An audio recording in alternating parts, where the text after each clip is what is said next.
देवरिया हत्याकांड में एक तरफ जहां पूरा प्रशासन हिल गया, वहीं दूसरी तरफ सीएम योगी आदित्यनाथ यहां पहुंच गए। अस्पताल के बेड पर घायल पड़ा ये है मृतक सत्य प्रकाश दुबे का बेटा अनमोल, जो हत्याकांड में बाल बाल बच गया और जिसका लगातार इलाज जारी है। मंगलवार की सुबह सीएम योगी आदित्यनाथ सीधा अस्पताल पहुंचे और घायल अनमोल से मुलाकात की। सोमवार को देवरिया में हुए हत्याकांड में प्रेमचंद यादव और सत्य प्रकाश दुबे के परिवार के 6 लोगों की हत्या कर दी गई। इस हत्याकांड में सत्य प्रकाश दुबे का सबसे छोटा बेटा अनमोल बाल बाल बच गया, जिसका इलाज अस्पताल में चल रहा है। सीएम योगी आदित्यनाथ ने आज घायल अनमोल से मिलकर उसका हाल जाना, साथ ही बच्चे के बेहतर उपचार के लिए अधिकारियों को निर्देश भी दे दिए।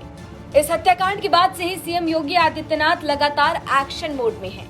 सीएम योगी ने सोमवार को ही इस घटना के बाद ही अधिकारियों को सख्त निर्देश दिए और साफ कह दिया कि किसी भी दोषी को किसी भी कीमत पर बख्शा नहीं जाएगा।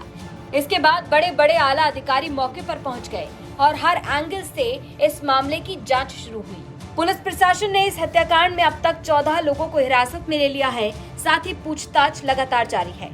सत्य प्रकाश दुबे की बड़ी बेटी ने प्रेमचंद यादव के साथ साथ 27 के खिलाफ नामजद और 50 अज्ञात लोगों के खिलाफ केस दर्ज कराया है।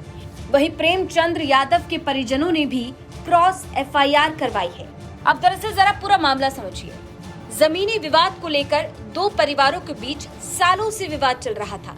जिस जमीन को लेकर विवाद था वो 2 सगे भाई सत्य प्रकाश दुबे और ज्ञान प्रकाश दुबे के नाम थी। अब कहा जा रहा है कि ज्ञान प्रकाश ने अपने हिस्से की जमीन पूर्व जिला पंचायत सदस्य प्रेमचंद यादव को बेच दी थी। इस बात को लेकर ज्ञान प्रकाश दुबे के भाई सत्य प्रकाश दुबे में नाराजगी थी। अब लंबे समय से विवाद चल रहा था। अब एक तरफ ये कहा जा रहा है कि प्रेमचंद ने ये जमीन खरीदी थी, वहीं सत्य प्रकाश दुबे की बेटी का आरोप है कि उन्होंने जबरदस्ती धोखाधड़ी करके इस जमीन को अपने नाम करवाया था।